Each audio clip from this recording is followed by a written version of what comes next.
4, 3, 2, 1. KNSOA!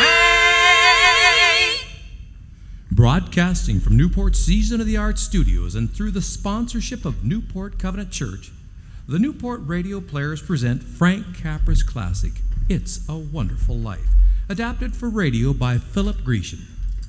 And now, It's a Wonderful Life.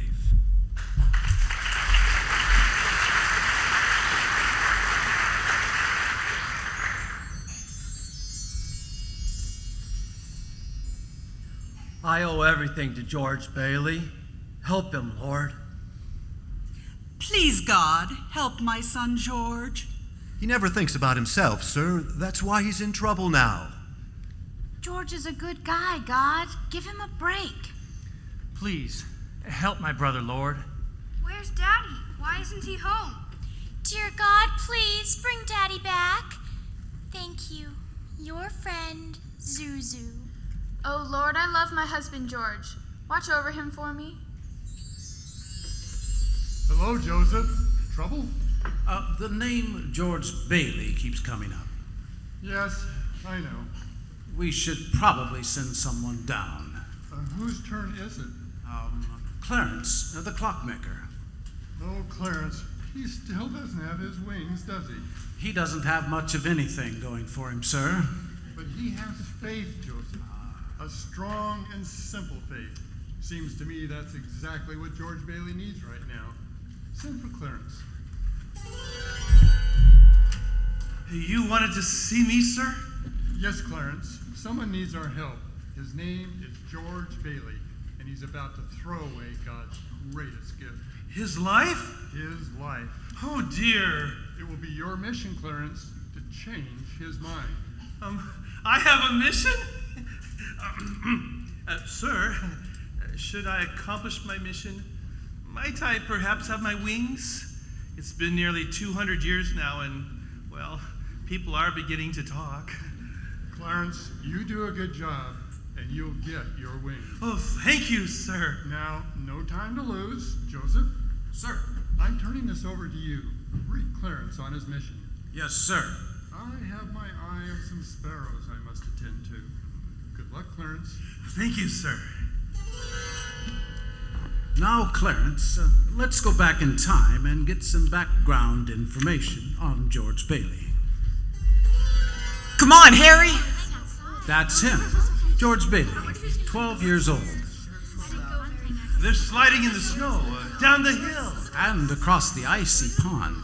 Riding on snow shovels. It's a contest to see who can go the farthest. And stepping up to the starting gate, my kid brother, Harry Bailey. I'm not scared, George. Go, Harry, go. There goes the scare baby, my kid brother, Harry Bailey. Oh, he's going much farther than the others, and faster. Out where the ice is thin.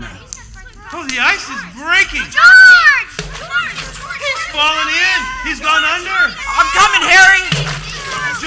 George is jumping in. Where is he?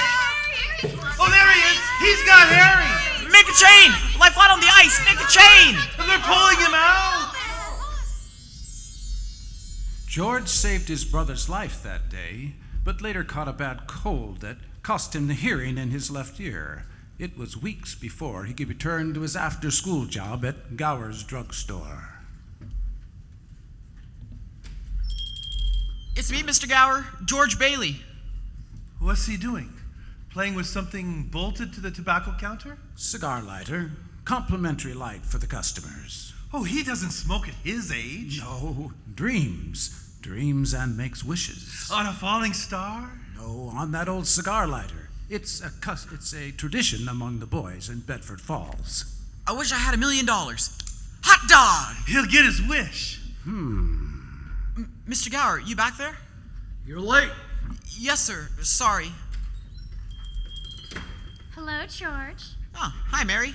I have a whole dime. I'm trying to decide between a soda and chocolate ice cream. Hello, Georgie. Hi, Violet. Hello, Mary. Hello, Violet. Do you mind if I sit at the soda fountain with you? Certainly not. The usual? Oh, Mary was here first.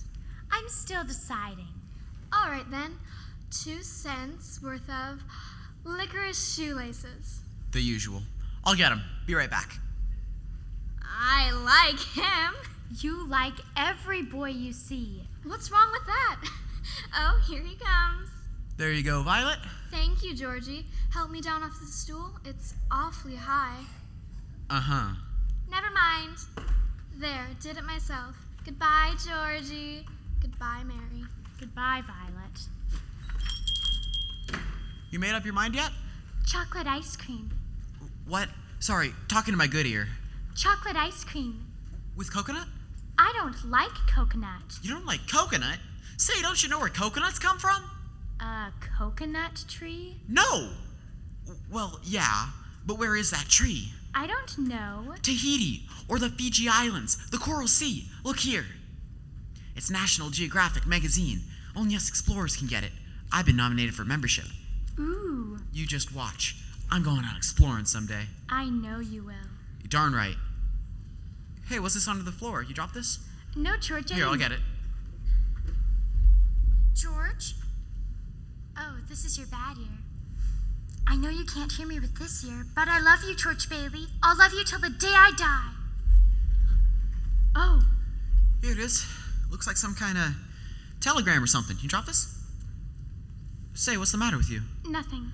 I'll get you that ice cream. No, I changed my mind. I have to go. Goodbye, George. Don't that beat all? Hey, you forgot your telegram. Maybe it isn't hers. Dear Mr. Gower, we regret to inform you that your son, Robert, died this morning of influenza. Everything possible was done for his comfort. Oh, gee.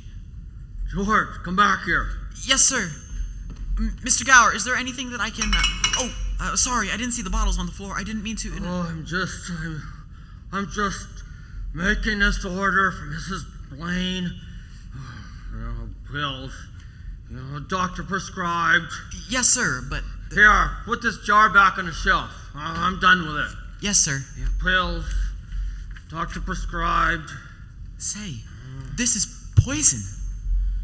Mr. Gower, they got diphtheria over at the Blaine house, don't they? You get the stuff for these capsules out of this jar, Mr. Now Gower? get going. Mr. Gower, I think that you get might... out, now! Yes, sir.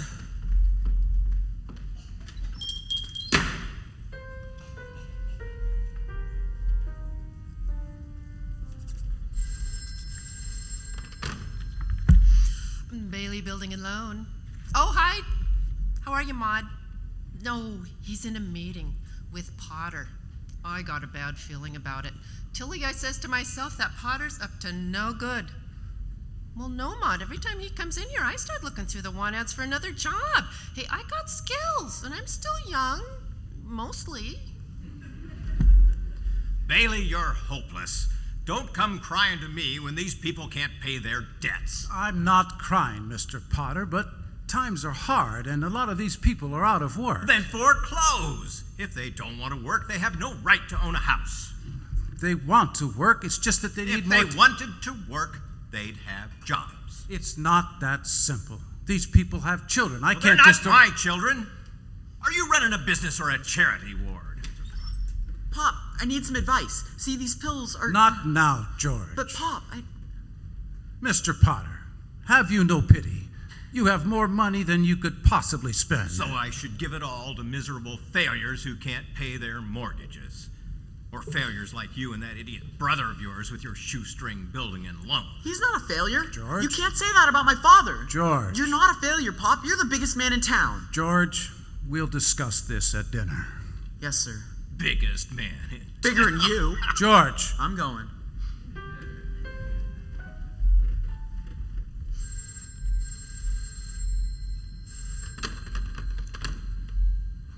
Gower drug. Oh, what's that? Well, those pills should have been there an hour ago. Yes'm. Thank you for calling. George Bailey, come in here. Mr. Gower, I've been pacing up and down out front here. Where are Mrs. Blaine's pills? Where are those pills? Don't you know that boy's sick? Don't you know he could die? It's poison! It's poison!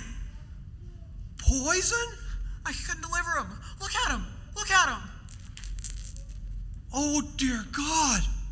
Oh, George. Oh, please don't hurt my sore ear Oh, again. no, I'm so sorry, George. I'm so very sorry. Mr. Gower, Oh. I know how bad you feel. Oh, I'm not going to tell on you, Mr. Gower. Oh. I'm not telling on you. I promise. And he never did tell, not to this day. That's remarkable. He told no one?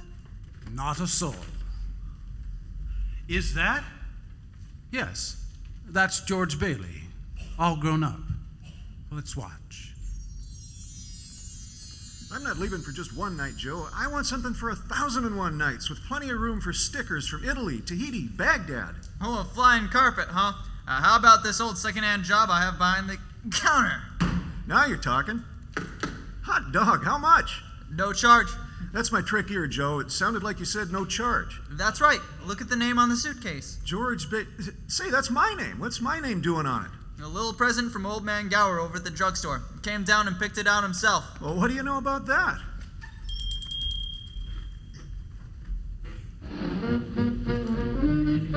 Mr. Gower! Hey, George! Hey, come look at this new jukebox I got. Look at the colored lights on that, will you? Yeah, and bubbles. See the bubbles? That's a humdinger. Say, I haven't been in here in quite a while. You really changed the old place. Yeah, well, I got so many kids coming here after school, I figured I might as well just... Well, would you look at that? The old cigar lighter's still bolted to the counter over there. Yeah, I couldn't get rid of that, George. It's a tradition.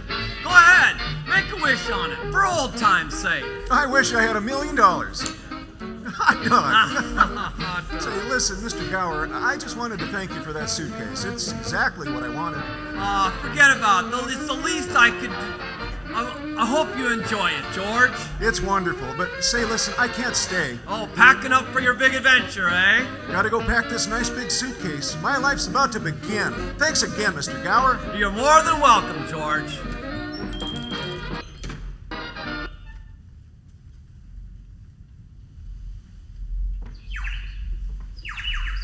Hey, Ernie. Hiya, George. Hi, Bert. How's it going, George? Hey, you guys aren't busy or anything, are you?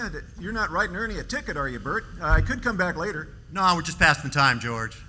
Ernie, I'm the rich tourist today. Figure to travel in style. How about giving me a ride home in your cab? Sure, Your Highness, hop in. And for the carriage trade, I even put on my hat. Good afternoon, Mr. Bailey. Well, hello, Violet. Hey, you look good. That's some dress you got on there. What, this whole thing? I only wear it when I don't care what I look like. Well, goodbye, Georgie. Only wears it when she... Yeah. Ready to go, George? Yeah. Let's go, Ernie, before I forget where I'm going.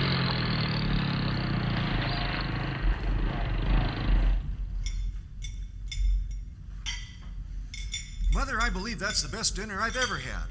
You always say that, George. And this will be the last time, too, because that's my last meal at the old homestead before I set out on my life of adventure.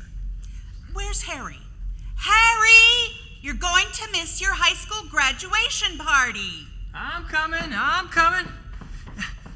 You coming later, George? We're going to use that new floor you designed. I hope it works. Of course it'll work. You're an architectural genius. Going to build skyscrapers in New York City. Just look at the time. Gotta go. Bye, all. Harry, don't slam the... Pop, did I act like that when I graduated from high school? Pretty much.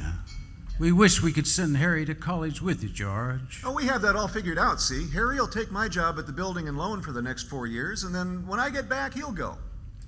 He's pretty young, George. No younger than I was. Maybe you were born older. What's that?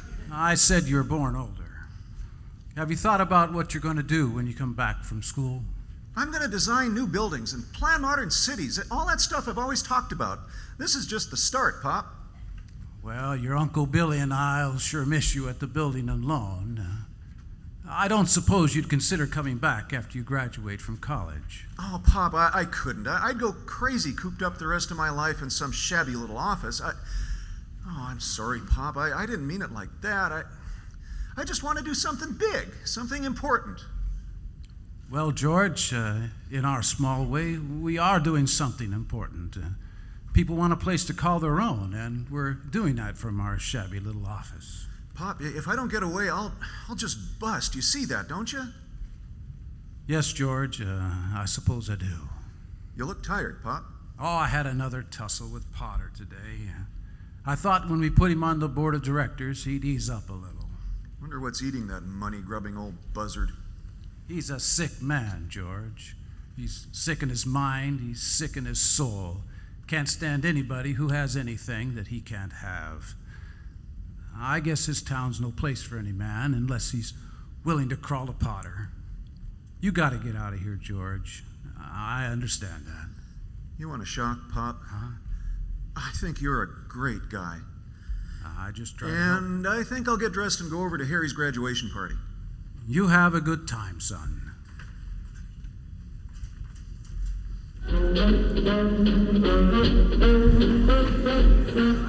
Quite a crowd. Yeah, it was the biggest senior class in the history of the... Hello, George. Sam Wainwright, when did you get here? Just this afternoon. I thought I'd come down and see how the place had changed. Say, George, this gym floor is awful clever. A swimming pool underneath? Yeah, kind of my idea. Well, it looks like you're finally gonna make it after all. Yep. Welcome back, George. Principal Partridge. Putting a pool into this floor was a great idea, George. Well, thank you, sir. Hello, George. Hiya, Violet. Hey, Georgie, you want to dance? Well... Hey, George. Hiya, Marty. Do me a favor, will you, George? What's that? You remember my kid sister Mary? I haven't seen her in a long time, but, yeah, I remember. Chocolate ice cream and coconut. Yeah, that's the one. Do me a favor, dance with her, will you? Oh, I don't know. Come on, George, give her the thrill of a life. Mary, come over here. Okay, but not for very long. I don't want to babysit some... Hello. Hello. George, Mary, George. I'll be seeing you. Well. I'm back, Mary. Here's your punch. Thank you, Freddie. Wanna dance? Here, hold my punch, Freddie. But I just got it for you. Hey, come back here. This is my dance. Hey! You're quite a dancer. So are you, but you look at me as if you don't know me. Well, I knew a little girl named Mary Hatch. I guess she grew up. Oyez, oyez, oyez! The big Charleston contest is about to begin. Anyone not tapped by the judges will remain on the floor until the winning couple is chosen. Let's dance! I'm not very good at this. Neither am I. Well, then what do we have to lose? Let's go! Hey, what's the matter, Freddie? Oh, hey, Mickey. George Bailey danced off with my girl. Say, Freddie, did you know there's a swimming pool under this floor? Yeah, so? And did you know that the button behind you makes the floor open up? And did you also know that George Bailey is dancing almost right over that crack? And did you further know that I got the key that unlocks the button? Unlocks and makes the floor open up? Uh-huh. Gimme! Here you go, Othello. Where's the keyhole? Right there on the wall. Now, just turn the key. Yeah? He's got his back to it. He'll never see what's coming. Press the button. Like this? Perfect. Hey, they're cheering us. You must be good. They're clearing the floor for us. All right, let's show them how to do this dance. Maybe we'll win. Say, maybe. Whoa! We're all jumping in after him. Come on, Othello, let's take a dip. That's what is a rotten egg. Stop! As principal of this, as principal. Oh, the heck with it. Here I come.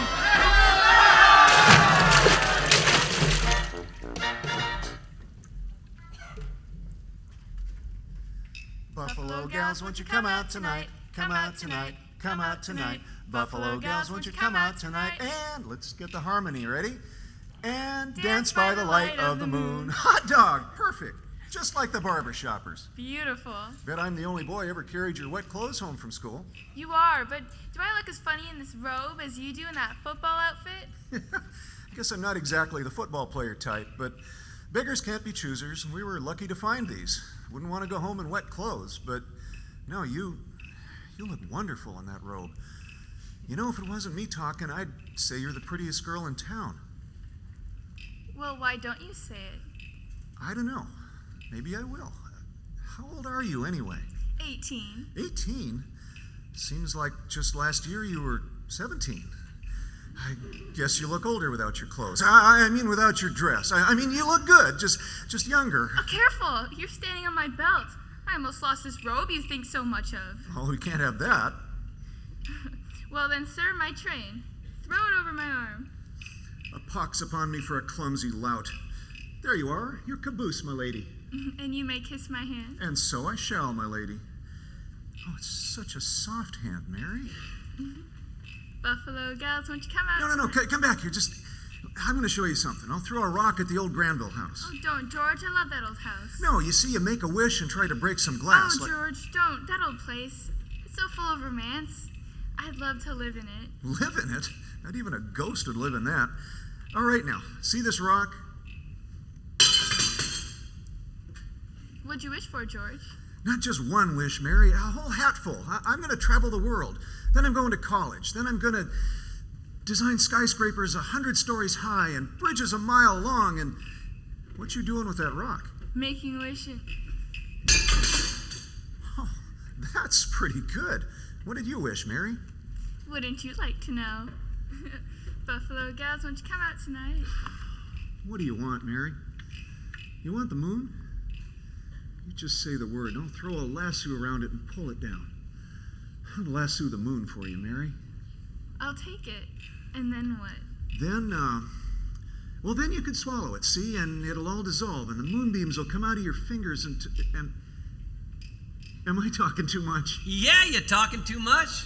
What's that? I've been sitting here in my taxi for the last 5 minutes just listening to you. Stop talking.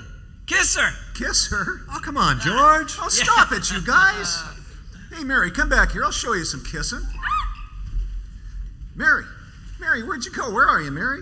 Over here, in the hydrangea bushes. What are you doing in there? Look down on the sidewalk, George. Down on the... Oh, it's your robe. You were standing on my belt again. Well, if I have your robe here, that means you're... Yes. Now please hand me my robe. This is a very interesting situation. My robe? Man doesn't get in a situation like this every day. My robe? Not in Bedford Falls, anyway. This requires a little thought. George Bailey, give me my robe. I've read about things like this, but I never... George, I'm going to tell your mother on you. Oh, Mother lives way up there. I'll call the police. Bert, he wanted me to kiss you. I'll scream. Maybe I could sell tickets. George Bailey. George, come on home quick. What's up, Uncle Billy? It's your father. Mary, I'm sorry, I've got to go. I'll throw your robe over here. Come on, George, hurry. The doc's there now. Why? Your father's had a stroke. In a moment, after these words from our sponsor, we'll return to the Newport Radio Players production of It's a Wonderful Life.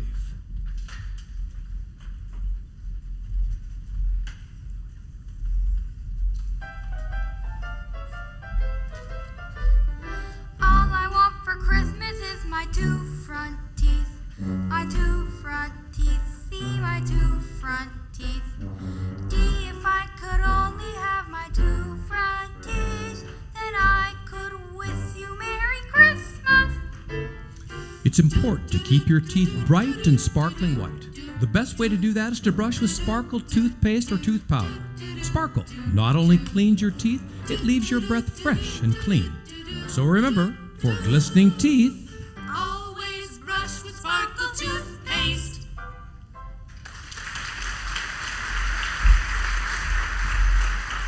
and now we return to the Newport Radio Players production of It's a Wonderful Life.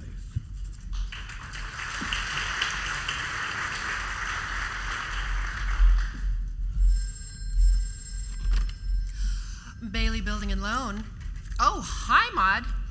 What? You didn't hear? Oh, the board's deciding right now what's going to happen to Bailey Building and Loan. Potter? Yeah, he's still on the board. All in favor, say aye. Aye. Opposed? The ayes have it. Gentlemen, we need to wrap up this board meeting. George here gave up his trip to Europe to help straighten things out these past few months since his father died. Now, he's going to be late getting to college because the semester's already started. So let's finish the formalities and get down to our real purpose, appointing a successor to Peter Bailey. Mr. Chairman, I'd like to get to my real purpose. It's my belief that Bedford Falls can do without Bailey Building and Loan. Therefore, I make a motion to dissolve this institution and turn its assets and liabilities over to the receiver. Why, you old buzzard! Easy, Uncle Billy. Mr. Chairman, it's too soon after Peter Bailey's death to be discussing this. It was his faith and hard work that built this organization. I'll go further than that. I'll say that as far as the public was concerned, Peter Bailey was the building and loan. But he wasn't a businessman. Now you take this loan to Ernie Bishop. You know, that fella that sits around on his brains all day in his taxi. I happen to know the bank turned down this loan. But he comes here after he's turned down over there, and we're building him a house. Why? I handled that, Mr. Potter. You have all the papers right there, and I'll personally vouch for his character. Ah, friend of yours. Yes, sir? So if you shoot pool with some employee here, you can borrow money. Now just a minute. And what does that get us? A discontented, lazy rabble instead of a thrifty working class. Just a minute. Just hold on there, Mr. Potter. You're right when you say my father was no businessman, but neither you nor anybody else can say a thing against his character. Why, in the 25 years since he and Uncle Billy here started this thing, he couldn't save enough money to send Harry to school, let alone me. But he sure helped an awful lot of people out of your slums, Mr. Potter. Doesn't that kind of ownership in a community make people better citizens? You're all businessmen here. Doesn't it make them better customers? This rabble you talk about, Potter does most of the working and paying and living and dying in this town. What's wrong with helping him work and pay and live and die in a couple decent rooms and a bath? People were human beings to my father, but to you, you warped, frustrated old man, they're just cattle. Well, in my book, he died a richer man than you'll ever be. I'm not interested in your book. I'm talking about I know what you're talking about. You're talking about something you can't quite get your fingers on, and it's galling you. I've said too much. You men are the board here, you do what you want. But I believe Bedford Falls needs this little one-horse institution, if only so people have a place they can go without crawling to Potter. Come on, Uncle Billy. Sentimental hogwash. Peter Bailey built this organization from nothing, and we owe it to him to make it. What happened? Am I out of a job? Tilly, I don't know what to tell you. Guess I better start looking through the want ads for that job. Hey, I got skills, and I'm still young. Well, I got skills. George, come on, you're going to miss your train. Don't you think I should stick around a few more minutes?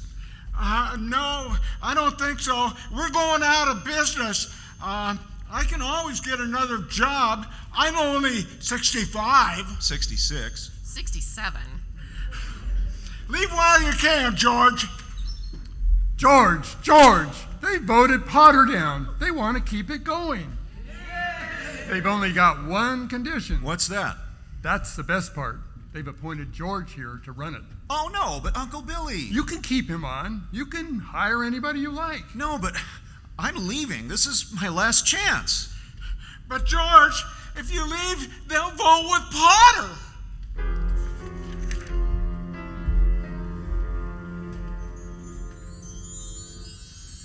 But George didn't go, did he, Joseph?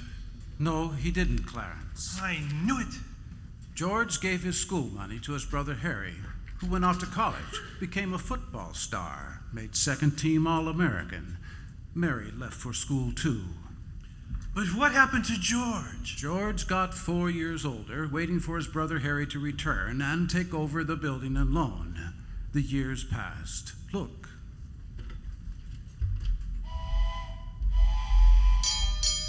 There he is! Getting off the train! Where?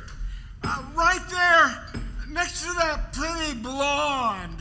Hey, Professor. Well, if it isn't old Phi Beta Kappa Bailey, All-American. Well, if it isn't old George National Geographic Bailey. Uncle Billy, you haven't changed a bit. Nobody changes around here. Where's Mother? Home cooking the fatted calf. There's going to be a big welcome home graduation party for you. Come on. Oh, wait. Sweetheart? I wondered when you'd get around to me. George, Uncle Billy, this is Ruth Dakin. Well, hello, I'm very... Ruth Dakin Bailey, if you don't mind. Bailey? Huh? I told you I wired I had a surprise. Meet the wife. Well, what do you know? How do you do? I mean, congratulations. Congratulations. Harry, why didn't you... But what's a pretty girl like you doing married to this two-headed brother of mine? How could I help falling in love with him? He's wonderful. My father fell in love with him, too. Even offered him a job. A job? Oh. A job and a wife. Well, Harry's cup really runneth over. Hey, come on over here, Ruth. I got some people that you ought to meet. Hey, everybody. Come on, look who I've got here. George. Harry's new wife. I never said I'd take it. You've been holding the bag here for 4 years.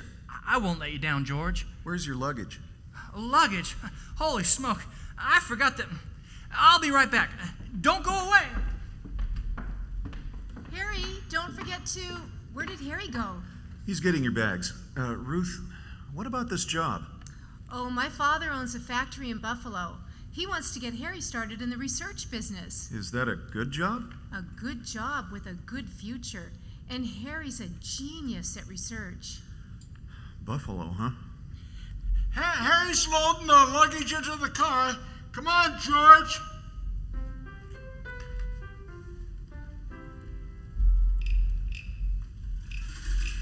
George? Hello, Mom. What are you doing out here? Wishing on the moon? No, just thinking. Nice night. Yes, it is.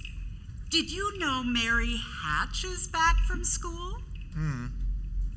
Nice girl, Mary. The kind that can help you find the answers, George. Oh, stop that, and give me one good reason you shouldn't call on Mary. Sam Wainwright.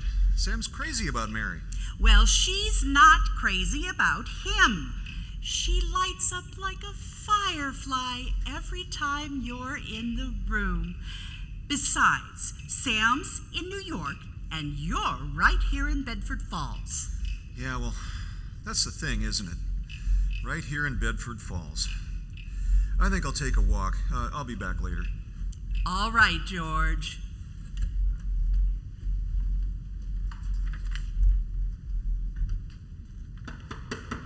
I'll get it, Mother. Oh, hello. Hello. I just saw your evening paper out on the walk and thought I'd bring it to the door. I just happened to be passing by. Well, your mother phoned and said you were on your way to pay me a visit. What made her think that? Well, I thought you told her. Well, no, I went for a walk and just happened to be passing by and saw your paper. Well, that's not our paper. We already got our paper. Oh, well... Well, are you coming in or aren't you? Well, all right, just for a minute. I thought you'd go back to New York like Sam and the rest. Oh, I worked there for a couple of vacations, but I guess I was homesick. Homesick? For Bedford Falls? Yes, for Bedford Falls and for my family and for, well, everything. Would you like to sit down? All right, I guess. Just for a minute. Would you rather leave? No. Then sit down. Mary? Who's down there with you? It's George Bailey, Mother. George Bailey? What does he want? I don't know. What do you want? Not a thing. I just came in to get warm. He's making violent love to me, Mother. What? You tell him to stop that and go right back home. And don't you leave. Sam Wainwright promised to call you from New York tonight. You know, I didn't come here to... Then what did you come here for? I don't know. You tell me. You're the one with all the answers. I don't know why I came here. I'm leaving. Good night. Good night. Mary, the telephone, it says get it. Forgot my hat. Oh, hello, Sam. How are you? Oh, that's awfully sweet of you, Sam. There's an old friend of yours here, George Bailey. Wait a minute, I'll put him on. He doesn't want to speak to George Bailey. He does so. George, Sam wants to talk to you. You know, I can get it on the upstairs extension. Well, no, you can't. Mother's on the upstairs extension. I am not.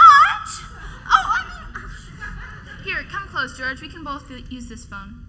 Say something, Sam. There, can you hear? Yeah, I can hear. Hello, Sam. No, I'm not trying to steal your girl. What's the big surprise, Sam? What's that? A factory? Plastic made out of soybeans? In Rochester, New York? Wait, what's the matter with right here? You know that old tool and machinery factory outside of town? Yeah, well, half the town was out of work when they closed it down. You could get it for a song. I'm sorry, what? Is my cheek in the way? No, it's fine. It's smooth. What's that, Sam? He says it's the chance of a lifetime. Chance of... Sam, we'll call later. Later. George, Now you listen to me. I don't want to invest in plastic soybeans. I don't want some ground floor chance of a lifetime, and I don't want to get married to anybody ever. George, you understand? I want to do what I want to do. You're hurting me. Don't hold on. Hurting you? That's the last thing I want to do. Oh, Mary. Oh, George. What's going on down there? What are you doing down there?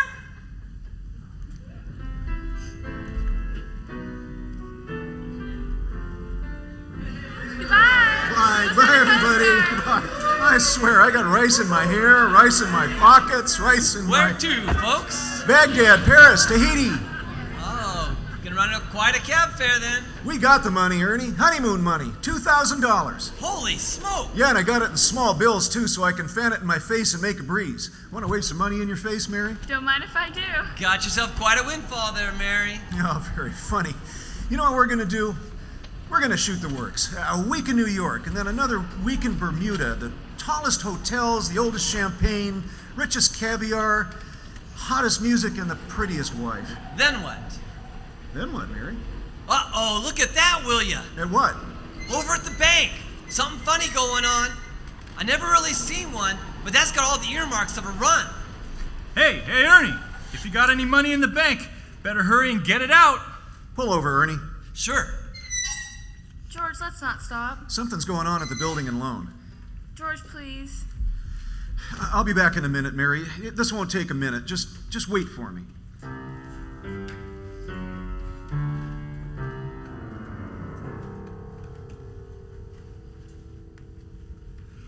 What's happening?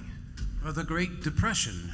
People bought stocks on credit, and banks gave out loans backed up by pipe dreams. Sounds dangerous. When the bottom fell out, over 40% of the country's jobs disappeared. People lost everything. Unless they saved their money in a bank. When the bank's loans weren't repaid, the banks failed and took those savings with them. Oh my. At least George got his money out. But what will happen to the building and loan? Now, folks, George! Are we glad to see you? Hello, everybody. Mrs. Thompson, how are you? Charlie? What's the matter here? This is what you call a real pickle, George. Could Tilly and I see you for a minute? Sure. Over here. Now, what happened here? How did this start? The bank called in our loan. When? A couple hours ago, just as we were closing up for the wedding. I had to hand over all our cash to the bank. All of it? Every cent. Holy mackerel.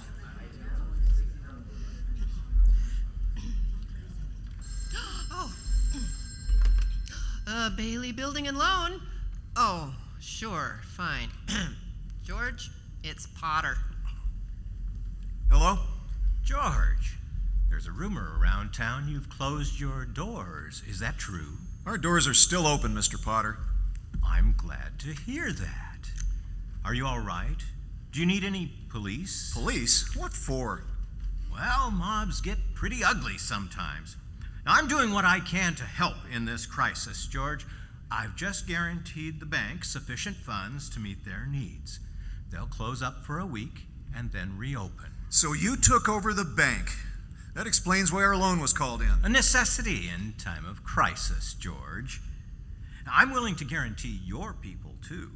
Just tell them to bring their shares over, and I'll pay them 50 cents on the dollar. 50 cents? Be reasonable, George. If you close your doors before 6 p.m., you'll never reopen, and you know it. You never miss a trick, do you, Potter? Well, you're gonna miss this one. Guess I better start looking for that other job. I got skills, and I'm really old.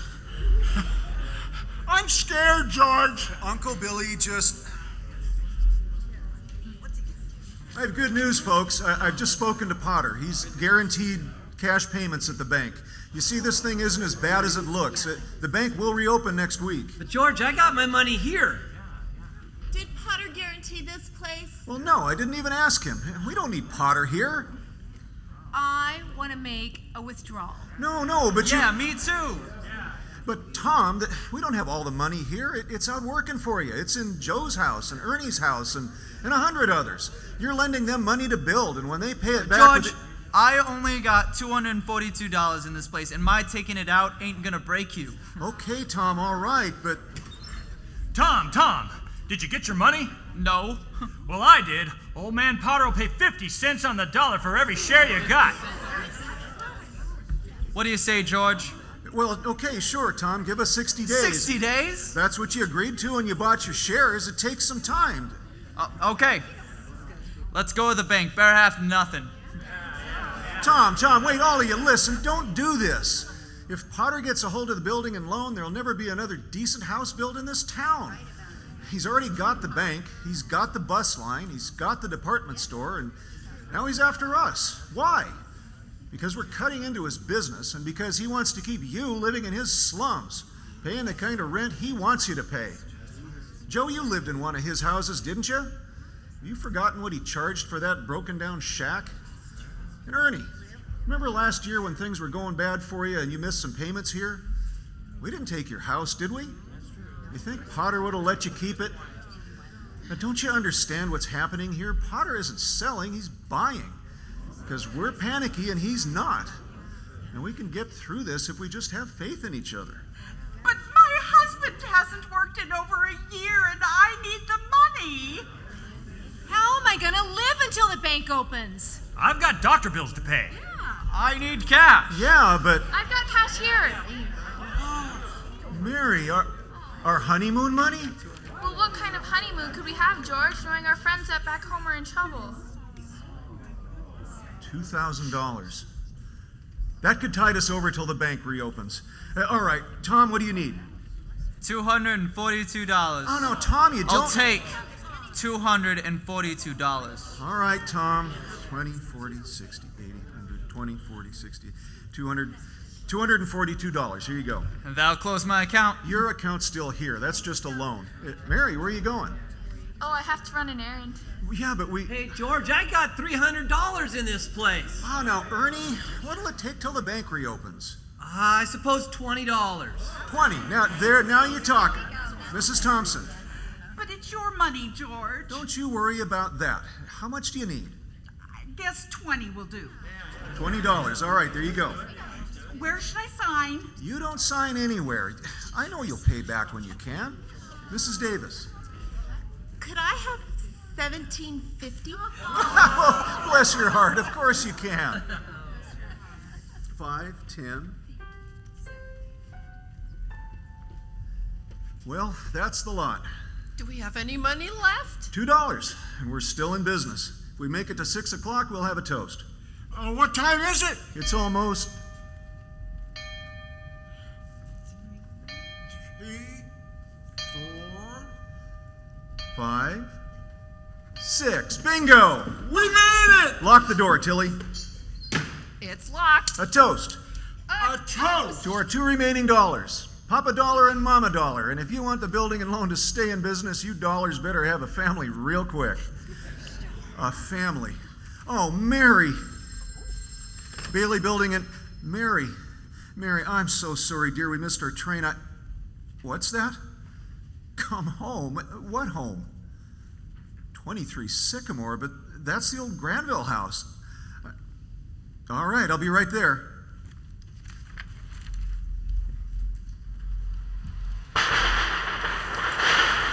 Anybody in there? Hey, let me in before the rain washes me down the street. Hi, George. Entree, monsieur. What's this sign on the door here? Bridal suite. So the old bridal suite's, the old Grenville house is a bridal suite now. Is that your idea, Ernie?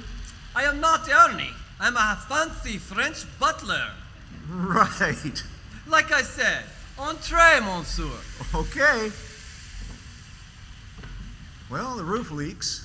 Stair railing's broken. The wallpaper's peeling. Holes in the floor, but yeah, I like what you did with the place. Well, Bert hung the travel posters. That way the broken windows don't... merci, monsieur. What's this in here? Oh, it looks like dinner for two. Fireplace, music, champagne. Well, well. I just gave the servants a night off. Mary! George, do you remember when we broke the windows in this old place? I do. You made a wish. This is what I wished for, George. You and me here in our house. Oh, Mary. Welcome home, Mr. Bailey. After this short break from your local station, we'll return to the Newport Radio Players production of It's a Wonderful Life. And we're out.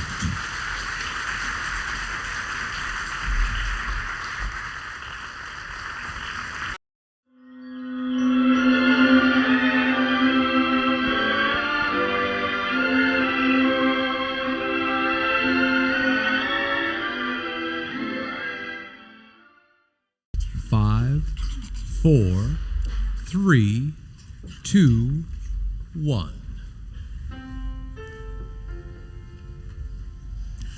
KNSOA! And now we return to the Newport Radio Players presentation of It's a Wonderful Life.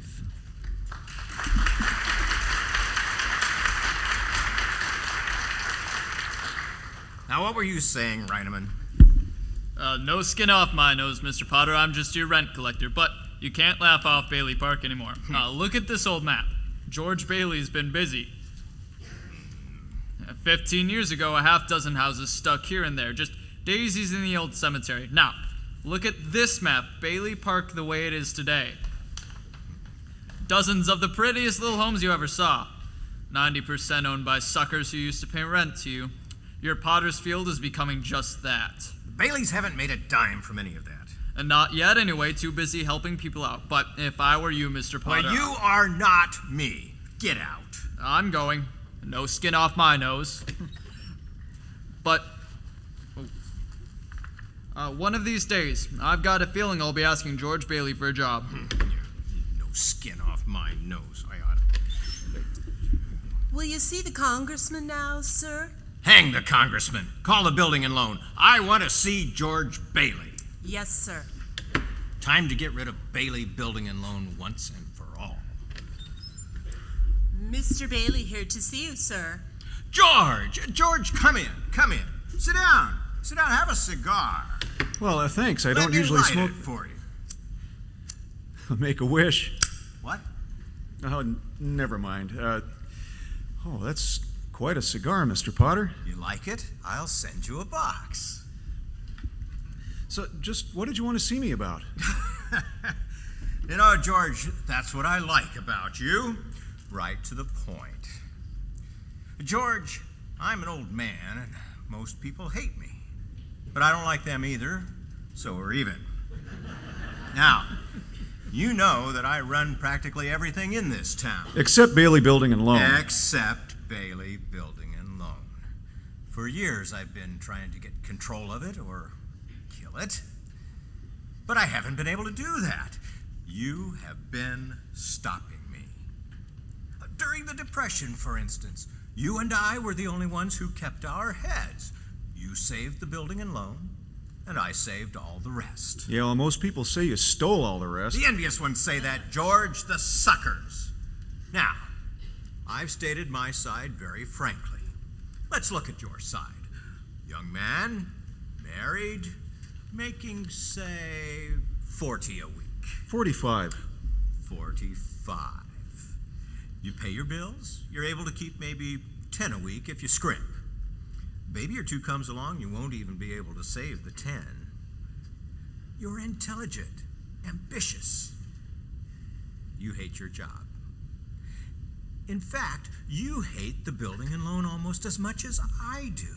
Isn't that right, George? What's your point, Mr. Potter? My point? I want to hire you. Hire to me? manage my businesses, run my properties. I'll start you out at $20,000 a year. 20,000? You could live in the nicest house in town, buy your wife lots of fine clothes, take a couple of business trips to New York every year. You wouldn't mind that, would you, George? But what about the building and loan? Oh, confound it, man. Are you afraid of success? I'm offering you a 3-year contract at $20,000 a year, starting today. Now, is it a deal or isn't it? I know I should jump at the chance, Mr. Potter, but I wonder if I might have 24 hours to think about it. Sure. You go on home and talk it over with your wife. I'd like to do that. Meanwhile, I'll have the papers drawn up. All right, sir. Here's my hand on it. And here's mine. No, wait a minute. Let go of my hand. What was I thinking? I don't need to talk to anybody about this. I know the answer right now, and the answer is no. No, doggone it, you sit around here spinning your little webs, thinking the whole world revolves around you and your money. Well, it doesn't, Mr. Potter, and... oh, the heck with you.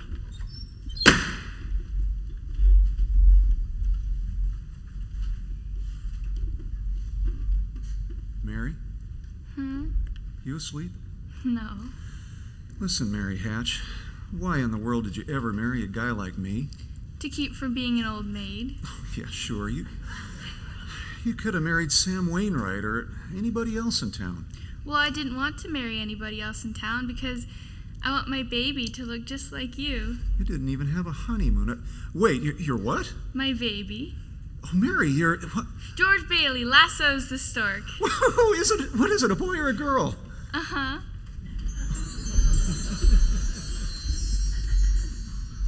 I suppose you've already guessed by now that George Bailey never leaves Bedford Falls. Never? Mary had her baby, a boy, and then not long afterwards, another one, a girl. And day after day, she worked hard at making that old Granville house into a home, while night after night, George came back late from the office. Potter was bearing down hard. Then came war. Ma Bailey and Mrs. Hatch joined the Red Cross. Mary had 2 more babies, but found time to run the local USO. Potter headed up the draft board. Sam Wainwright made a fortune in manufacturing plastic aircraft windows. Bert, the cop, wounded in North Africa, received the Silver Star. Ernie parachuted into France. And Harry Bailey, a Navy flyer, shot down 15 enemy aircraft, 2 of those just before they were about to crash into a transport full of troops. What about George? 4F because of his ear, George Bailey fought the Battle of Bedford Falls. And just like everyone else, he prayed and wept on VE Day and VJ Day. And then, just today.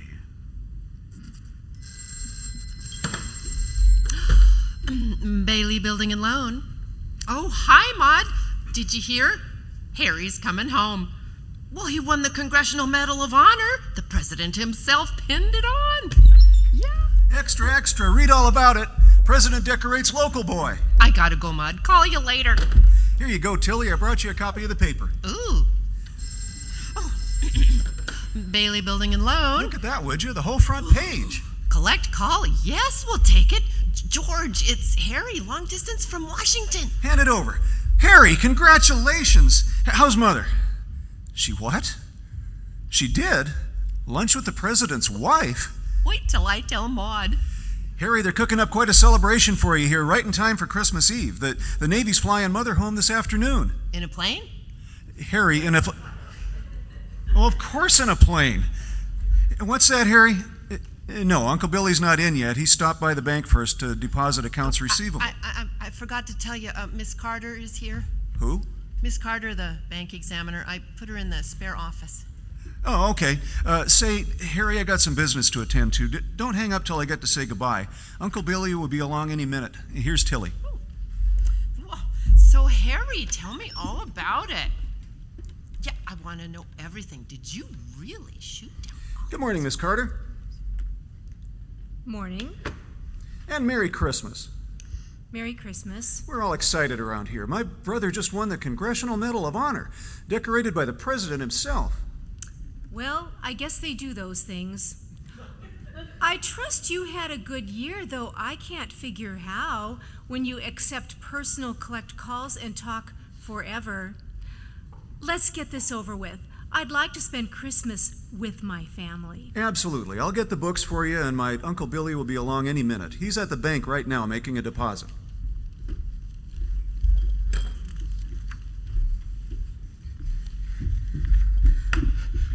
Good morning, Hortense. Good morning, Mr. Bailey. I got $8,000 here in an envelope someplace, Hortense. You've got quite a cargo there, Mr. Bailey. Yeah. There's all these newspapers all about my nephew, Harry. Here's one for you, Hortense. Well, thank you, sir. Careful now. I'm mixing up all the... Oh, look at who just came in. Mr. Potter, our major stockholder. And that weasel Reineman's with him. I'll be right back. Yes, sir, Mr. Bailey. Well, good morning, Mr. Potter. Bailey, you know my property manager, Mr. Reineman. I do indeed, Mr. Reineman. Mr. Bailey? I see you got the morning paper there, Mr. Potter. What's the news? Oh, I got a bunch of them myself. Let's see, what's it say? Harry Bailey wins the Congressional Medal. Why, you just can't keep those Baileys down, can you, Mr. Potter? And how does George the 4F slacker feel about it? Oh, he's very jealous. He only popped 3 buttons off his vest by chesting out his chest. Of course, George would like to go, and if he would have got a couple of medals himself. Well, here you go, some extra copies sent to your friends. I don't have time for this. A good day to you, Mr. Potter. Hey, there's something in those... Quiet. I said quiet. My now, where was I? Oh, yes, the deposit. Well, here's my deposit slip, Hortense, and the bank book. Did you forget something, Mr. Bailey? I don't think so. It's usually customary when you're making a deposit to bring some money with you. I got the money right here. I got the money right. It's in this pocket. I know I had it. Oh, no! Oh, no! Where is it?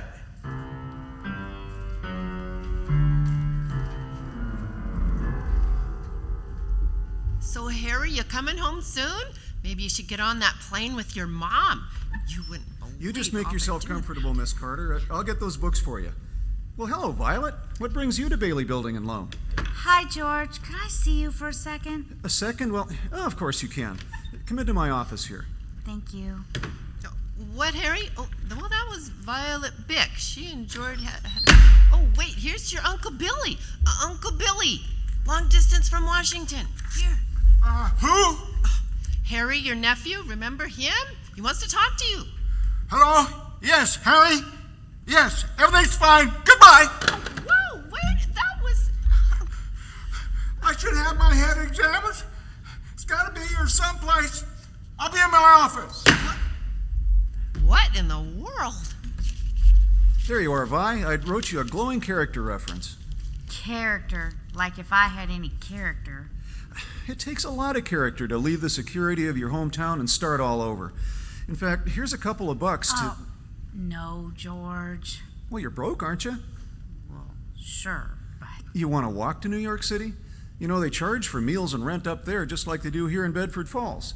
Besides, it's just a loan. That's my business, building and loan. Okay, all right, thanks. Besides, I got faith in you. You'll get a job. That's the thing, George. You've always had faith in me. Me and lots of others. It's hard to live up to, you know, sometimes. Really, I don't know what I'd be without you in my corner, George. I'm glad to know you, George Bailey. You say hello to New York for me. I will. Hey, Tilly, you hung up the phone. I told you I wanted to talk to Harry. No, I didn't. It was your Uncle Billy. You write to us and let us know how you're doing, Vi, and Merry Christmas. Merry Christmas, Georgie. Mr. Bailey. Oh, Miss Carter, I'm so sorry. I'll be right with you. Is Uncle Billy in yet? Well, he's in his office, but... Okay, thanks. Uncle Billy. Uncle Billy? Uncle Billy, can I come in? The bank examiner's here and wants to talk to us. Where's Mr. Bailey? Yeah, he'll be right with you. Well, he'd better hurry. I want to have Christmas Eve with my family. I'll bet that's a joyous little group. Tilly, I need the key to the cash drawer. Sure, George, here. Thanks. Did you look in the safe this morning? About 10 minutes ago, Miss Carter needed... Nothing there? Well, just papers, but... Did you see Uncle Billy with the money last night? He had it on his desk, counting it before we closed up. Uncle Billy, it's got to be here someplace. It's got to be. Think. What did you do with that envelope? I don't know. I don't know. We've got to find that money. It doesn't belong to us. It belongs to the depositors. They trusted us. I'm no good to you, George. There's no time for that. Think. I can't think anymore, George. I can't think. I'm trying. Where's that money? Know. Where's that money, you old fool? Don't you understand what this means? It means scandal, bankruptcy, and prison. That's what it means. Somebody's going to jail for this, and it's not going to be me. I'm getting out of here. Oh, I'm so sorry, George. I can't think. I'm no good to you. I am so sorry. We know where that money is. Yes, we do, Clarence. Well, send me down, Joseph. I'll tell George. In good time. All in good time. But if he needs it now? You need patience, Clarence. You must learn that you want to guide George so that he can make his own choices. Besides, even if he believed in you, he would still need to believe in much more. But what's it going to do? In good time, Clarence. The boss will tell us when it's the right time to act. Let's watch.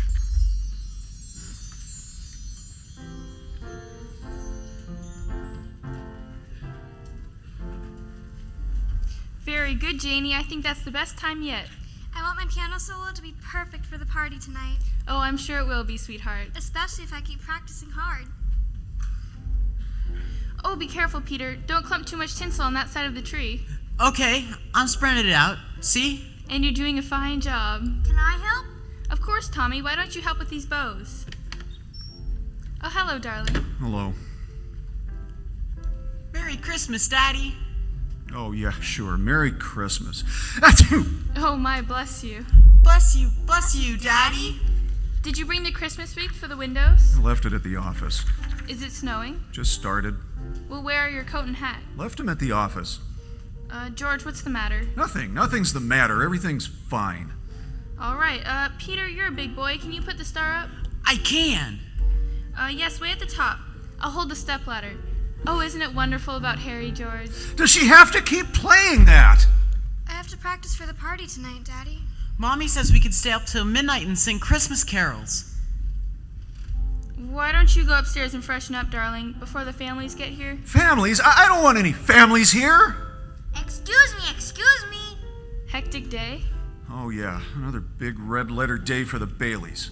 Daddy, the Browns next door got a new car for Christmas. You should see it. What's the matter with our car? Not good enough for you? Yes, Daddy.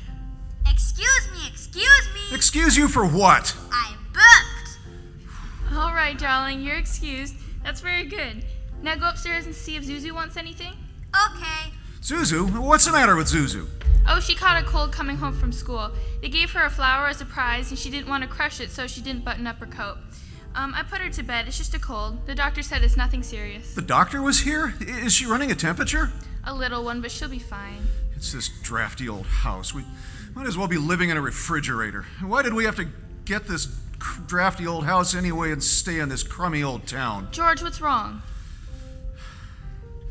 Everything's wrong. You call this a happy family? Why did we have to have all these kids? Where are you going? I'm going up to see Zuzu.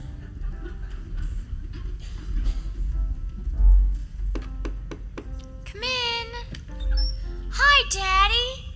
Oh, what happened to you? I want a flower, see? Very nice. Oh, some petals fell off. Paste them on, please, Daddy. Okay, give me the flower. Here. And the petals. Here, please paste it. All right. I can't see. Turn back around. What are you doing, Daddy? I'm fixing the flowers, see? Good as new. Ooh. Give the flower a drink, Daddy. I'll put it in this glass of water right here. Thank you. Now, I want you to do something for me, but it's a secret. A secret? What is it? Will you try to get some sleep? But I want to look at my flower. I know, but that's the secret. If you go to sleep and dream about your flower, it'll bloom into a whole garden of flowers in your dream. It will? Uh-huh. Ooh, good night, Daddy. Good night, sweetheart. Go to sleep now. Good night. Yes. Oh, thank you, Mrs. Welch. I'm sure she'll be all right. Oh, yeah, the doctor said she'll be out of bed in time to have Christmas dinner. Is that her teacher on the phone? Yes. Let me speak to her. Hello? Hello, Mrs. Welch? What kind of teacher are you anyway, and what do you mean sending her home half naked? George? She'll probably end up with pneumonia because of you. Is that what we pay our taxes for, to have teachers like you who don't take care of our kids? George, what in the world are you... You know, maybe my kids aren't the best dressed in the... Hello? Who is this? Oh, Mr. Welch. Oh, yeah, well, that's fine. Oh, you will you? Okay, anytime you think you're man enough to... He hung up. Daddy, how do you spell hallelujah? How do I know? Excuse me. Stop that! Janie, haven't you learned that silly tune yet? Stop it, will ya? I'm sick of it. I'm sick of this town and this house and my whole rotten life. I'm sick of it. I'm sorry, Mary, Janie, Tommy. Peter, forgive me. What did you want to know? Nothing, Daddy. What's the matter with everybody? Janie, I told you to practice. Now play. Oh, Daddy! George, why must you torture the children? Mary, I'm no good. I never should have...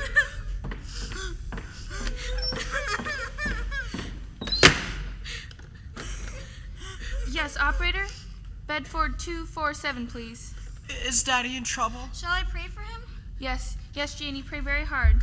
Me too? You too, Tommy. Oh, yes, hello, Uncle Billy?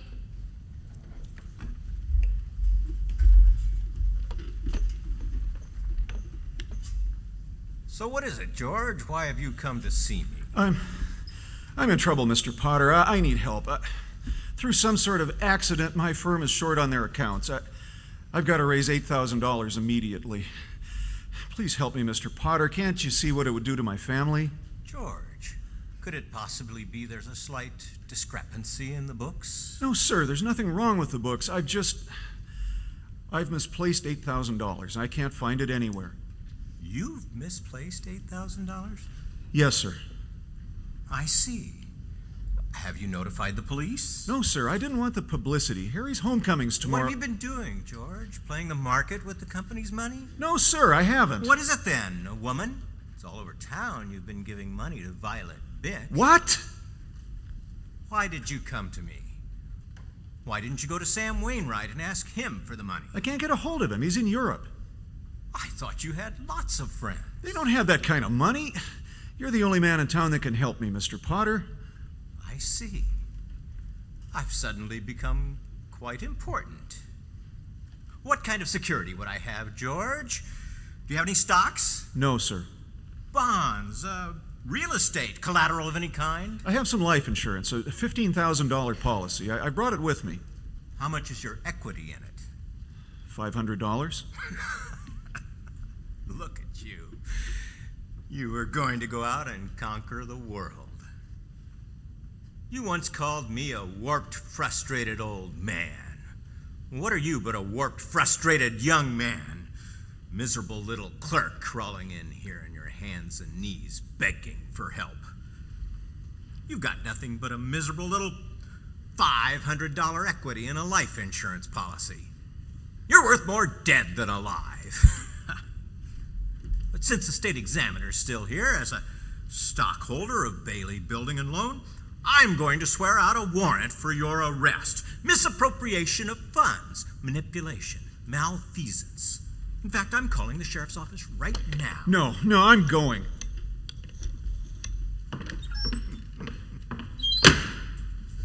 Reineman, I know you're in the other office with your ear to the door. Get in here.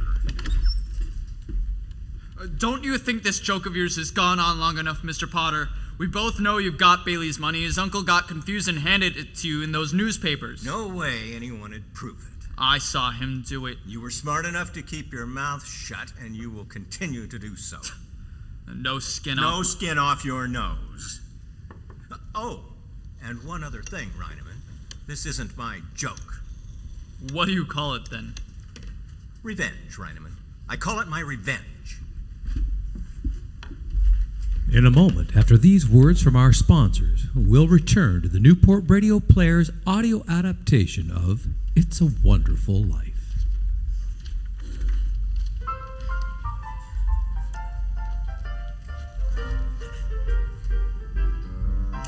Oh, the weather outside is frightful, but the fire is so delightful. And since there's no place to go, let it snow, let it snow, let it snow. When it's chilly outside, you want to try a mug full of creamy chocolate malt flavored warmth. That's right, we know it's good cold, but heat up your milk and add your Ovaltine. With the vitamins and minerals to give you the energy you need, a cup this sweet is quite a treat. The merriest children can be seen because they all drink their Ovaltine. Children of all ages. With Ovaltine, you can brave the storm and always feel warm. Let it snow, let it snow, let it snow.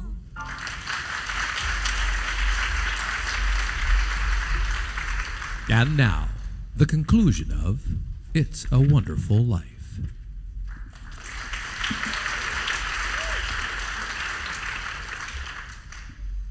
Hey, Martini, how about some of that good spaghetti?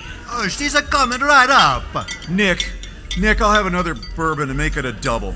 Shouldn't you be going home, George? I can call somebody to take you. It's snowing pretty hard out. I said another bourbon. All right. I'll be back in a minute. Oh, God. Dear Father in heaven, I'm not a praying man, but if you're up there, if you can hear me, please show me the way. I'm at the end of my rope. Help me, please, God. Here you go, George. Bourbon, but I think you ought to be getting back. I'll have another one after this, Nick. Haven't you had enough, George? I said I'll... Hey, Mr. Bailey. Hi, Martini. How's that new house? Oh, she's a fine, thanks to you. Say, Mr. Bailey, why you drink so much? It's a Christmas Eve. You should be home with your family. Please go home, Mr. Bailey. Bailey?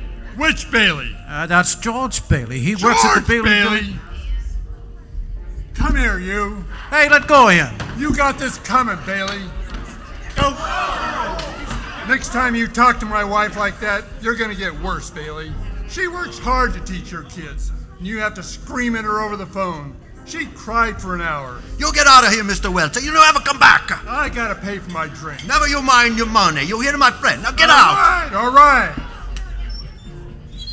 You okay, George? Yeah, I'm okay. So much for praying. That fellow don't come into my place and no more. That's the last time. You hear what I say, Nick? Sure, you bet. You want me to call somebody, George? Hey, your mouth's bleeding there. Huh, I guess it is. Nick, call the doctor for Mr. Bailey. Sit down, Mr. Bailey. You don't feel so good. No, I'm okay, but he was right. Who, Welch? That hothead, don't pay no attention to him. No. I mean Potter. Potter? He said I'm worth more dead than alive, and he's right. I'm worth nothing alive, but dead? Dead, I'm worth $15,000. I got someplace I gotta go.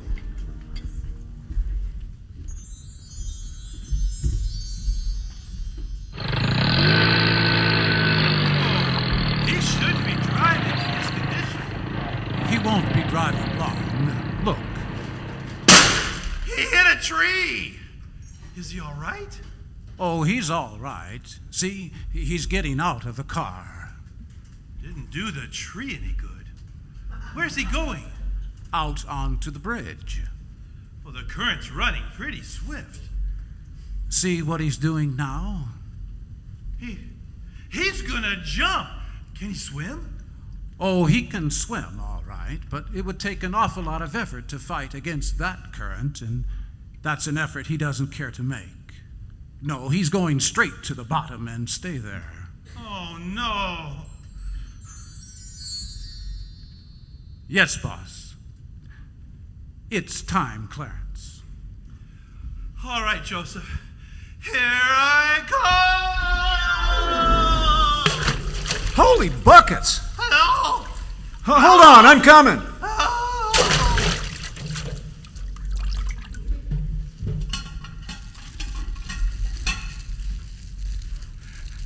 All right, clothes dry yet? Not yet. Another half hour. First time I've been lucky today. This toll house was unlocked and there's wood for the stove. Oh, luck had nothing to do with it. Didn't, huh? And what did? Heaven. It was all arranged. Uh-huh. How'd you happen to fall in the river? I didn't fall in. I jumped in. You trying to kill yourself? Oh, my, no. I'm trying to keep you from killing yourself. Me? What are you talking about?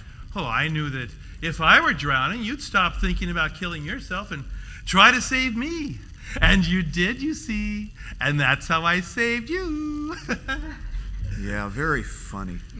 Your lip's bleeding, George. Yeah, I got a bust in the mouth as an answer to prayer. Oh, no. I'm the answer to your prayer. That's why I was sent down here, George. Say, wait a minute. How do you know my name? Oh, I know all about you. I've watched you grow up from a little boy. Just who are you? Clarence Oddbody, ASC. ASC? Angel, second class. I'm your guardian angel, George. You look like about the kind of angel I'd get. Where are your wings? I haven't won my wings yet. You'll help me earn them, won't you? Oh, sure. How? By letting me help you. Only one way you can help me.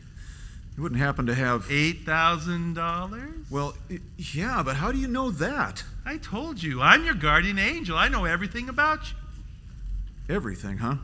Everything. Well, then you know I'm worth more dead than alive. Well, that's not true. Why, if it hadn't been for you... If it hadn't been for me, everybody'd be a lot better off. I wish I'd never been born. Now, George, I have my job to do, and... Wait a minute. What did you just say? I said I wish I had never been born. Never been born. You know, I think that might just do it. What do you think, Joseph? Yes, sir. That'll do it. All right, George. You've got your wish. You've never been born.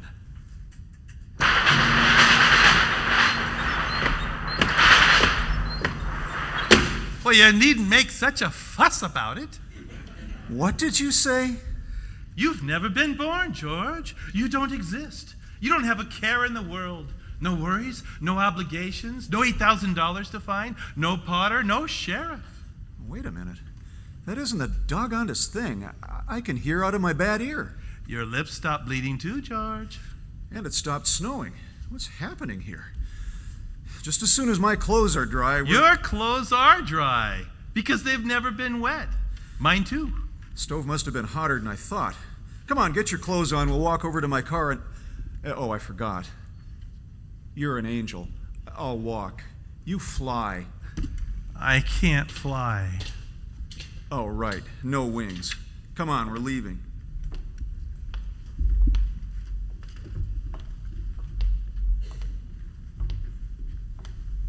That's funny. I could have sworn. What's the matter? This is where I left my car, but it's not here. Of course not. You have no car. Well, I had a car, and it was right here. No. Somebody must have moved it. It's never been here. Well, sure it is. I recognize the tree. I ran into this tree. Tore the bark off, left a big gash in this... Wait a minute. There's not a mark on it. A good thing, too. This is an important tree. It's the oldest tree in all of Pottersville. Well, I had sworn this was a... Pottersville? What do you mean? This is Bedford Falls. I mean Pottersville. Look at the sign. Pottersville. Population...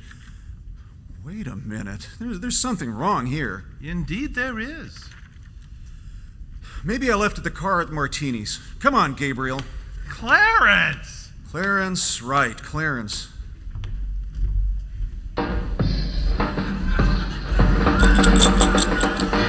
Hey, bartender! What do you have? Whiskey. Right. You're chasing. Okay. Hey, Nick, I was wondering if I left my... How'd you do this so fast? It's all different. I don't know what you're talking about, mister. What'll it be? Where's Martini? I ain't made you one yet. You just got here. So what? You want a martini? No, your boss, Mr. Martini. Where is he? Look, this is my place. I'm the boss here. Do you want a drink or not? Okay, all right. Double bourbon. All right. And what'll it be for you, Grandpa?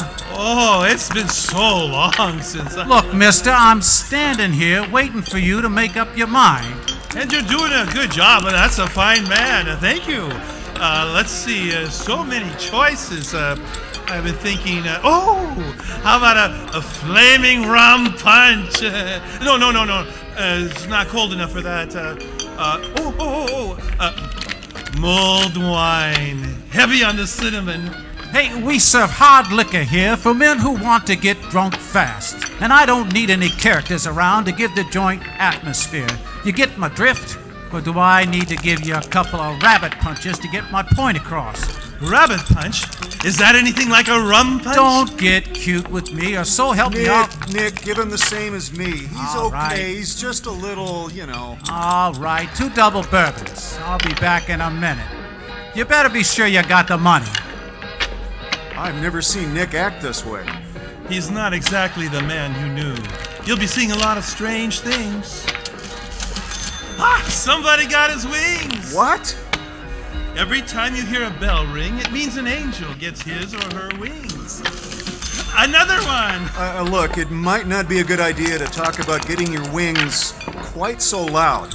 Why? Don't they believe in angels? Well, yeah, but... Then why should they be surprised that I'm an angel? What's that fella talking about? Oh, you know how it is with some old people. They get a little... Hey, I'm not old. I'm only 293. That's not old for an angel. You're 293 years old. Well, no, not really. There, you see... I won't be 293 until next May. That does it. You two pixies, get out. Walk out the door, fly out the window. I don't care. Just get out now. Hey, Nick, don't worry about it. He's just a harmless... That's another thing. Where do you get off calling me Nick? I don't know you. Well, what do you mean you don't know me? Hey, wait a minute. Who let that drunk in here when I wasn't looking? Hey, Rummy. Yeah, you. What's it? Pills, boys. Maybe a little drink. Maybe you could buy me a little drink, mister. Hey, Rummy, didn't I tell you not to come panhandling around here again? So what? You want a drink? Here's a dishpan full of water. Drink this. Oh, no, Nick, wait, hold it. Mr. Gower, it's me, George Bailey. Don't you know me? No, don't. Throw the rummy out. No, don't. Hey, Nick, that's Mr. Gower. How can you? And that's another reason for me not to like you. That rumhead spent 20 years in prison for poisoning a kid. If you know him, you must be a jailbird yourself. Poisoning a kid? What do you mean? These two, throw them out too. No, Nick, wait, don't you know me? Hey, everybody, look at me. I'm giving out wings. I'm giving out wings.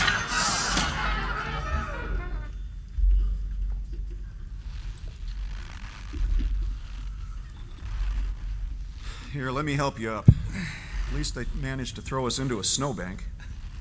Look, I made a snow angel. Yeah, very funny. Everything's kind of funny tonight. Nick not knowing me and Mr. Gower. You see, George, you weren't here to stop him from putting the poison into those capsules. What are you talking about? I was there. Just who are you? I told you, George. I'm your guardian angel. Yeah, sure. You're some kind of hypnotist or something. Everything's different. They are different because you were never born. If I was never born, who am I? Nobody. You have no identity. There is no George Bailey. Your wallet's empty. No cards, no driver's license, no insurance policy. Oh, and they're not there either. What are you talking about they're not there? What's not there? Zuzu's petals. The ones that fell from her flower. The ones that you put in your watch pocket when you turned to fix her flower. They're not there because that never happened. They're not there. What a great gift, George, to see what the world would have been like without you. This is some kind of nightmare I'm having here. All right, that's it. Who are you going? I'm going home to see my wife and family, and I'm going alone. How am I doing, Joseph? Thank you. No, I didn't have a drink. Everything's different. Saloons, pool halls. Wait a minute, where's the building and loan? Hey, can you help me? Where'd the building and loan move to? The what? The building and loan. Bailey Building and Loan. It was here in this building. Oh, they went out of business years ago. Went out of business? Oh, hey, Ernie! Taxi! Taxi! Take me home, Ernie. Something funny's going on. I need some time to think. Take me home. Where you live, Mac? Doggone it, you know where I lived. Don't start this with me. 23 Sycamore, and hurry up. 23 Sycamore, you sure? Well, of course I'm sure. Hurry up. Help me here. You're Ernie Bishop. You live in Bailey Park with your wife and kid. That's right, isn't it? You seen my wife? Seen your wife? Ernie, I've been to your house 100 times. What are you trying to pull, Mac? I live in a shack in Pottersfield. My wife ran away 3 years ago and took the kid, and I ain't seen him since, and I ain't seen you before in my life, see? Okay, just get me home.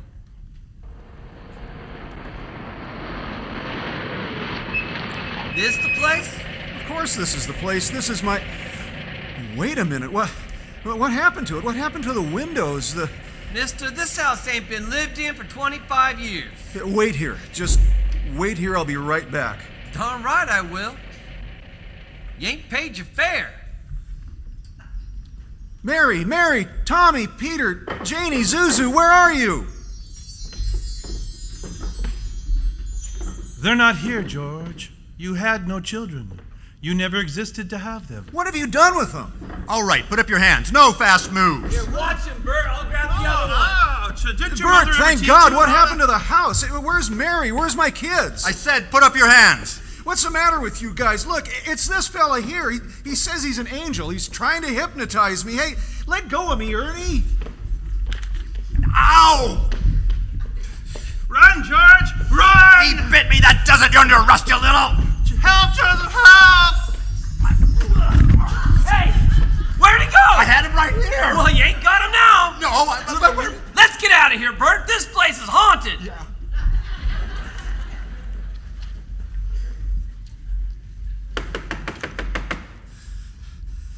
Mother, open up. It's George. Well? Mother, Mother? I don't know you. Oh, no, I thought sure you'd remember me. Please, something terrible's happened to me. Something's happened to everybody. Please let me in. I don't know where else to turn. I don't take in strangers unless someone I know sent them. Besides, I run a respectable boarding house and I don't let in riffraff either. Boarding house? Mother, don't you know me? Look, proof. I know everybody you know. Your brother-in-law, Uncle Billy. You know him? Well, sure I do. When did you last see him? When did I? Well, today at the Building and Loan. That's a lie! He's been in the insane asylum ever since his building and loan went under. And if you ask me, that's where you belong too. She didn't even know me. You look like you could sure use a friend. Violet! Vi, you know me. You really know me. Sure I do. Vi, you gotta help me. Honey, I'll give you all the help you need. I gotta figure this out. I could use, I don't know, a cup of coffee. We could go somewhere and sit down and maybe you could... Yeah, I could. Whatever you want, honey. Vi, what's my name? Your name? My name, Vi, what's my name?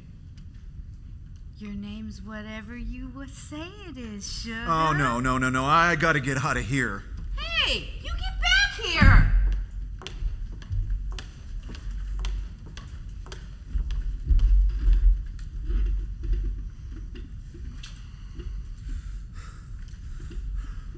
Strange, isn't it? Each man's life touches so many other lives, and when he isn't around, it leaves an awful hole. You got me under some kind of spell or something. I'm going to get out of it, and I know how, too. Last man I talked to before all of this started happening is Martini.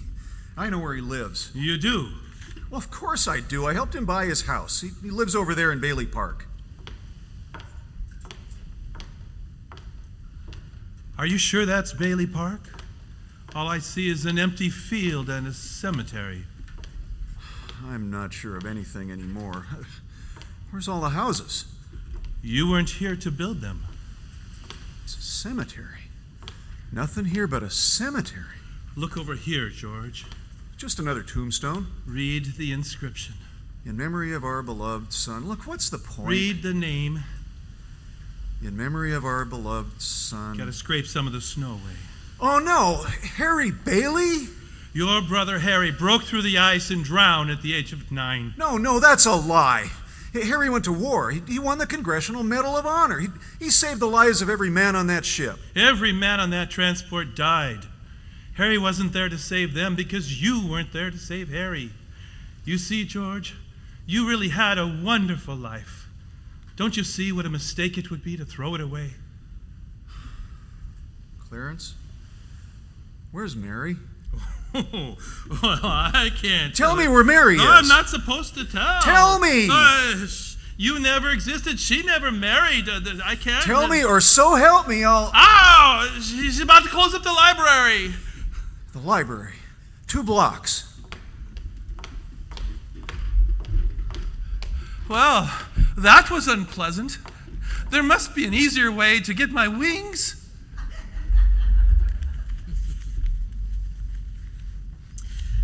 Mary, I have to go catch my bus. Are you sure you'll be all right? Oh, I'll be fine, Helen. I'm just going to lock up and walk home. All right, then. I'll see you in the morning.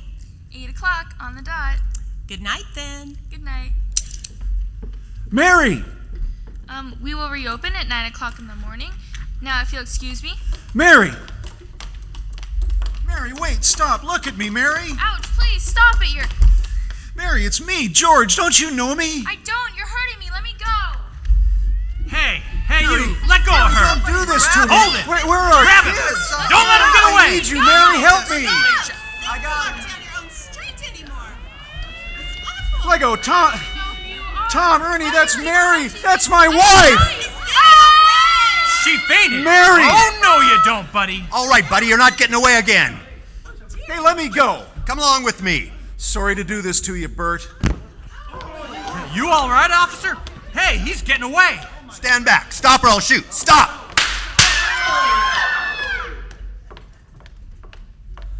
The bridge.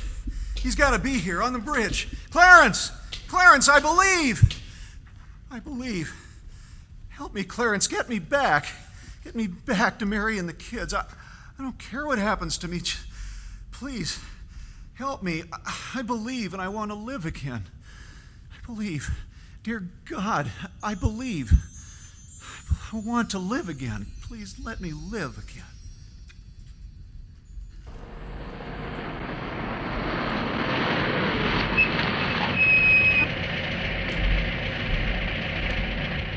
Hey, George. George, you all right? You stay away from me, Bert. Hey, what's the matter with you? Just get out of here, Bert, or so help me, I'll hit you again. Hit me again? What are you talking about, George? I'm warning you, Bert. Did you call me George? Bert, do you know me? No, you. I've been looking all over town for you. I saw your car backed into that tree down the road back there, and I thought maybe... Hey, your mouth's bleeding. What? Well, I'll pee. My mouth's bleeding, Bert. Hey, wait a minute. Let me check my pocket. Zuzu's petals. Bert, what do you know about that? They're here. Zuzu's rose petals. What are you talking about, George? Merry Christmas, Bert. I gotta go. Hey, wait. I'll give you a ride back to... I can't wait. Merry Christmas, Bert. Merry Christmas. Mary, I'm coming home. Mary, look. There's my car. It's there again. It's smashed. Isn't that great? It's there. Hey there. Merry Christmas. Look there, Bedford Falls, the sign's back. Merry Christmas, Bedford Falls. Merry Christmas, Martini's Restaurant. Merry Christmas, you wonderful old building and loan. Merry Christmas, Mr. Potter. Go home. They're waiting for you with arrest warrants. I'm on my way. Merry Christmas, Main Street. Merry Christmas. Mary. Mr. Bailey. Well, hello, Miss Bank Examiner. Have you seen Mary? Mr. Bailey, there is a deficit we must talk about. I know, $8,000. This is serious, Mr. Bailey. Well, of course it is. Isn't that wonderful? The sheriff is coming. Isn't this a great drafty old house? Mary, where are the kids? Daddy! I told you I heard Daddy's voice. Daddy's home.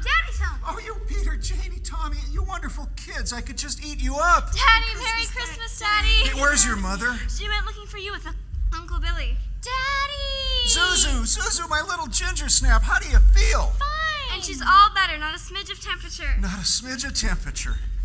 George, darling. Mary. Oh, Mary. Oh, George, we were so worried. Where have you been? Mary. And you're my Mary, and you've come back to me, and you're real. You have no idea what happened to me. Oh, you have no idea. Oh, what? Oh, George, they're on their way. They'll be here in a moment. Stand right here by the tree. Mary, what? The room's going to be full in a moment. It's a miracle, George. It's a miracle. Mrs. Bailey, you don't understand. I know why you're here. Just please clear a path. Move, please. Mary, the sheriff sent me. I'm here Bert, too. Please just step aside. Just 1 second. Merry Christmas, George. Merry Christmas, George. Hey, look what I got here, George. A whole laundry basket full of money! And there's more coming! When Mary and I told everybody about what happened, they all pitched in. What? Where? Dump it out on the table, Uncle Billy. And here you go! Tom, what? Here, I collected down at the firehouse, $242. How about that? Hey, step aside, Mr. Martini. Step right up here. There she goes, from me to you. Mr. Gower. I busted the jukebox! George! Violet! George, I changed my mind. I'm not leaving. Here's your loan back. I wouldn't have a roof over my head if it weren't for you, George. Hey, a telegram just arrived. Quiet down, folks. Listen up. My company said you needed cash. Mr. Gower cabled you needed cash. My office instructed to advance up to $25,000. Merry Christmas, Sam Wainwright! Hey, George, looks like that $8,000 isn't missing after all. It's all here and then some. Guess I can tear up that warrant. Under the circumstances, Mr. Bailey, the building and loan has passed my inspection. And Here's my $5 contribution. Now, Mommy. Now, Janie. George, there's a card in the tree. Harry!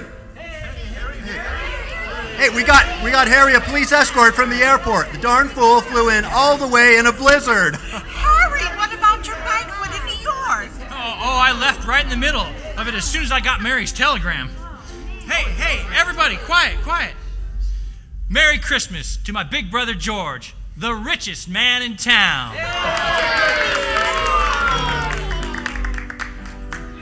George, what is this card in the tree? It has your name on it. Open it. What does it say? Dear George, remember, no man is a failure who has friends. Thanks for the wings. Love, Clarence. Oh, who's Clarence? A very dear friend of mine. Look, Daddy, the bells on the Christmas tree are ringing. They sure are, Zuzu. Teacher says, every time a bell rings, an angel gets his wings. That's right, Zuzu. Attaboy, Clarence. You've been listening to the Newport Players radio dramatization of It's a Wonderful Life, based on the film by Frank Capra and adapted for radio by Philip Grecian. And now, KNSOA is signing off for the broadcast day. Good night and happy holidays.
Bailey Building and Loan.